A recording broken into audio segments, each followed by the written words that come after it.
네, 이번 주에 아주 굵직한 회의들이 많았습니다. 미국의 FOMC 또 간밤에는 유럽중앙은행 ECB 통화정책회의가 있었습니다. 여러 가지 평가들과 분석이 이루어지고 있습니다. 김희욱 전문위원은 어떻게 해석을 하고 있을까요? 글로벌 마켓 나우 가시죠.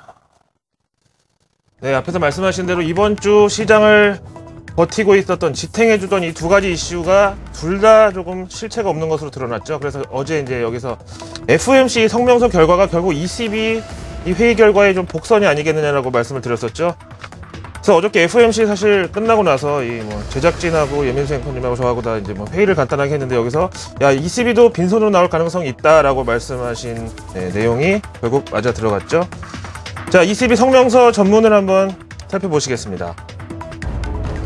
늘 말씀드리지만 이런 이 중앙은행 이런 성명서 같은 거는 뭐 외교 문서격으로 거의 단어 하나하나 그리고 표현 하나하나에 좀 주의를 해서 보실 필요가 있고 거기에 또 많은 뜻이 들어있는데요. 일단 유럽 중앙은행 보도자료에서는 이렇게 얘기를 합니다. 성명서가 뭐 흔한 표현 뭐 레이디스 앤 제너맨 뭐 나오고 있고요. 중앙은행 통화정책회의가 갖고 있는 근본적인 기능에 대해서 먼저 얘기를 할 수밖에 없는데 일단 이번에는 기준금리를 동결을 하겠다 이렇게 얘기를 하고 있고요. 그 다음 중앙은행이 갖는 본연의 역할 중에 또 하나 있죠. 물가관리 기능. 여기에 대해서도 얘기하면은 이것도 역시 FOMC하고 상당히 비슷하더라고요. 인플레이션이 지금 조금 내려앉고 있는 분위기고 올해 그리고 내년에는 ECB 목표치 2%를 하회할 수도 있지만 일단 지금 코스가 ECB의 물가관리 목표 수준 내에 들어있다. 그래서 이 역시 어저께 그 FOMC와 마찬가지로 유로존 성장률이 지금 둔화되고 있고 떨어진 거는 인정을 하지만 인플레이션 하락을 이거랑 같이 묶어서 리세션이나 디플레이션 증상으로 해석하지는 말아달라. 그 정도는 아니다. 뭐 이런 입장을 지금 드러내고 있죠. 다음에 현재 유로존은 경제 성장이 위축돼 있지만 금융시장 주변의 긴장과 불확실성이 크다는 점도 이런 신뢰감에 악영향을 주고 있다라고 했습니다. 그래서 이렇게까지 나쁘진 않은데 금융시장의 반응이 좀 과장돼 있다. 그래서 ECB 입장은 지금 일부 국가의 채권금리가 비정상적인 수준에 도달해 있는 것에 대해서 이게 곧 유로화 혹은 유로존이라는 시스템 자체에 대한 불안감을 반영하는 것으로 보는데 유로존은 절대로 이게 흔들리거나 깨질 수 없다는 점을 다시 한번 강조했습니다. 근데 이 표현도 이미 지난번에도 얘기한 거죠. 그래서 시장을 만족시키기에는 너무나 좀 모호하면서 또 감동이 없죠. 그래서 결정적으로 ECB의 대책이 뭐냐에 대해서 이제 얘기를 할 수밖에 없는데요.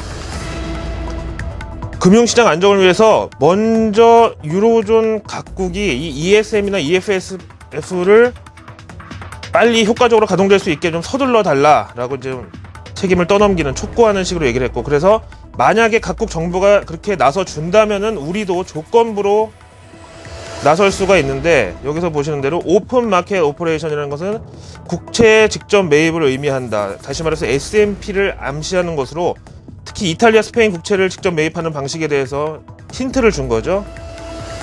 그 다음에 목표라는 것은 여기서 뭐 목표까지 도달하도록 조치를 취하겠다고 했는데 목표는 바로 금리를 어느 정도 수준까지 한번 끌어내려 보겠다고 하면은 금액하고 상관없이 그 목표를 맞추기 위해서 거기까지 가겠다. 근데 여기에 전제 조건이 각국 정부가 나서서 ESM하고 EFSF로 좀 어느 정도 시장에 좀 보증을 깔아달라 이런 얘기죠.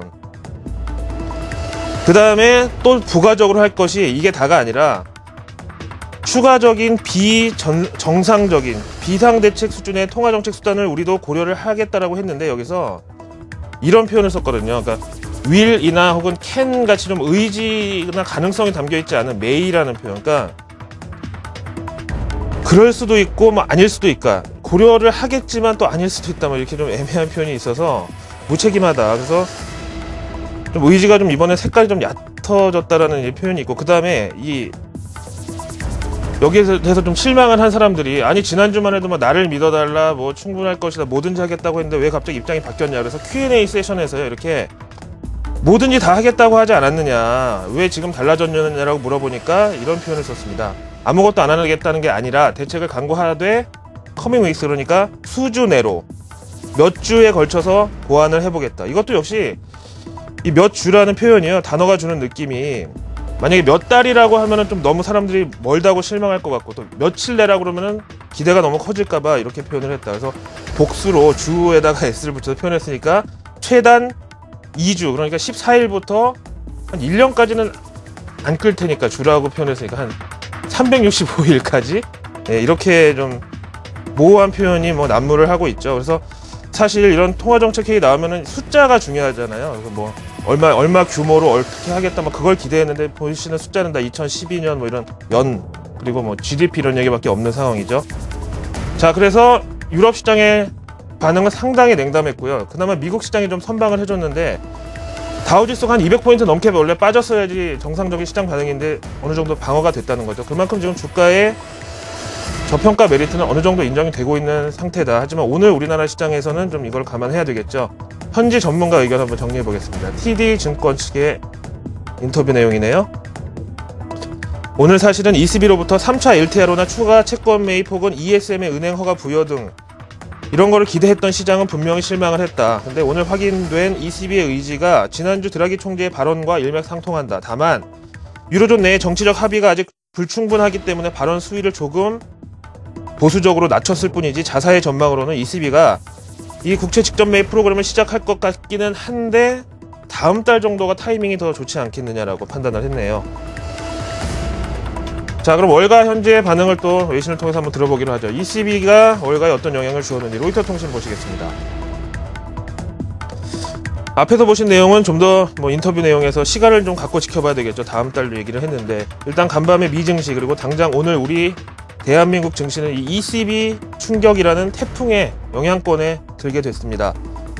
그 이유로는 여기서 설명하기를 ECB가 이번에 뭔가 가시적인 조치를 기대했었죠. 근데 보다 노골적으로 말하면은 방법론적으로 뭐 국채 매입이든 LTRO든 뭐든지 간에 다만 얼마라도 시장의 유로화, 즉 돈을 풀어주면서 성의 표시라도 좀 할 줄 알았는데 그렇지 않았다는 거죠. 그래서 로이터 통신도 추가 국채 매입에 대한 힌트도 나왔고 ECB 결과가 유로존 각국 정부로 하여금 긴밀한 협력과 대처를 압박할 것이라는 것도 알고 다 알지만은 지금 당장은 아무것도 없었다는 게 중요하다. 그래서 지난 일주일간 ECB가 시장에 돈을 풀게 되면은 주가도 곧 오를 테니까 미리 주식을 사놓자고 해서 주가를 올려놓은 그런 매수세는 다시 빠져나가 버리거나 아니면은 정말 비자발적 가치 투자자가 되어야 되는 그런 현실에 대해서 얘기를 하고 있네요. 자, 현지 전문가 인터뷰 내용 또 하나 붙여서 보겠습니다. 세테라 파이낸셜 그룹 측의 의견인데요. 이번에는 투자자들이 그 어느 때보다 ECB에 가졌던 기대치가 너무 높은 동시에 구체적이었다. 어떻게 어떤 대책을 내놓을 것이고 막 시나리오를 막 저도 짜놨었는데요. 그만큼 실망이 더 컸지 않겠느냐. 그래서 지난주 드라기 총재의 무엇이든 하겠다 테마는 실체가 없는 것으로 증명이 됐고 이제 증시에 되돌림을 불러올 수밖에 없다는 주장입니다. 자, 이제 이렇게 되면 이번 주 여러 가지 이벤트 중에 남은 이벤트는 금요일 밤 고용 보고서가 되겠는데요. 뭐 오늘 우리나라 한 주 마감하고 밤에 나오는 거긴 하지만은 오늘 우리나라 시장에서 금요일장 할리데이 리스크에 대처한다는 차원을 한번 들어보시죠. 고용 보고서가 이번에 갖는 의미에 대해서 한번 간단하게 정리를 해보겠습니다. 월스트리트 저널입니다. 사실 지금 이번 주에 QE3가 나오지 않은 이상은 이번 고용 보고서는 여전히 연준을 자극하기에 가장 중요한 재료라는 내용이고요. 그렇다면은 이 고용 보고서 결과는 나쁘게 나오면 나쁠수록 시장은 더 크게 화답할 가능성이 있다. 이렇게 말하면 좀 너무 자극적인 극단적인 분석인가요? 그래서 그런 취지로 지금 글을 써놓고 있고 여기에 대한 전문가 의견을 쭉 모아놨는데요. 두 편만 들어보시죠. 파이어폰트 세큐리티즈 미 고용보고서 예고편인 ADP 고용보고서가 이례적으로 결과가 좋았었다. 최근에 이 둘 간의 동조화 추세가 흔들리고 있어서 이번에는 더 예측하기가 가늠하기가 쉽지가 않다. 근본적으로 근데 미 경제는 최소한 단기적으로는 둔화 추세가 확실하다. 근데 아직까지 침체라는 판단은 이르다. 다음 도이치뱅크요. 계절적 변동성을 감안해야 되는 만큼 자산은 지난해 동기 대비 즉 연율 비농업 부문 고용 건수에 초점을 맞추고 있는데 지난 ADP 고용보고서 결과가 이번에는 오히려 업사이드 리스크, 그러니까 너무 좋게 나올까봐 걱정이 되는 이 눈높이, 이 높아진 게 불확실성으로 작용할 수 있다는 또 그런 얘기를 했네요.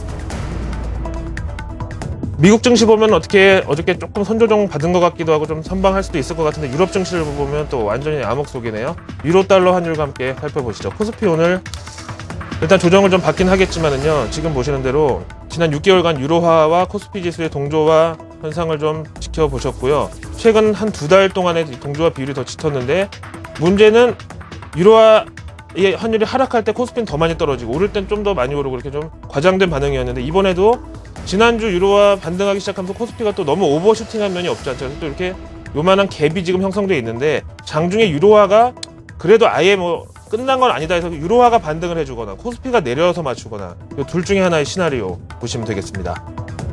이번 주 금요일 여러 가지 이벤트로 참 필요가 많으시겠습니다. 한 주 마무리 잘 하시길 바랍니다. 고맙습니다.